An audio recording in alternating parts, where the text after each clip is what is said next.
ప్రజల సంక్షేమమే ధ్యేయంగా ప్రజల సేవ చేయాలని తపించే ప్రజానాయకుడు చంద్రబాబు నాయుడు 4సారి ముఖ్యమంత్రిగా బాధ్యతలు చేపట్టి సమర్థవంతంగా పరిపాలన అందిస్తున్నారు. అయితే పెన్షన్ను 3,000 నుంచి 4,000 చేసిన విషయం తెలిసిందే. రాష్ట్ర ఆర్థిక పరిస్థితి అంతంత మాత్రంగానే ఉండటంతో 1వ తారీఖున పెన్షన్ ఇవ్వడం కుదరకపోవచ్చు అనే కామెంట్లు వినిపించాయి.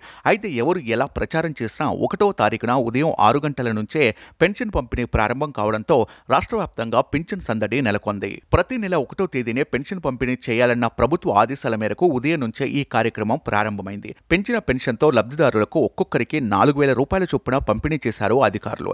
పెన్షన్ పంపిణీ కార్యక్రమంలో మంత్రులు, ఎమ్మెల్యేలు కూడా పాల్గొనాలని సీఎం చంద్రబాబు ఆదేశించడంతో పలుచోట్ల మంత్రులు, ఎమ్మెల్యేలు పెన్షన్ పంపిణీలో పాల్గొంటున్నారు.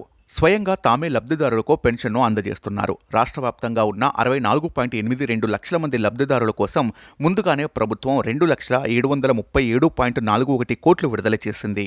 పెన్షన్ పంపిణీ నేపథ్యంలో గ్రామ, వార్డు సచివాలయ సిబ్బంది ఇంటింటికి వెళ్లి పంపిణీ ప్రక్రియను పూర్తి చేశారు.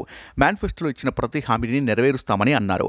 ఇచ్చిన మాట ప్రకారం పెంచిన పెన్షన్ను 1వ తారీఖునే పంపిణీ చేయడం విషయంలో ఖచ్చితంగా బాబును మెచ్చుకోవాల్సిందే అంటున్నారు జనాలు.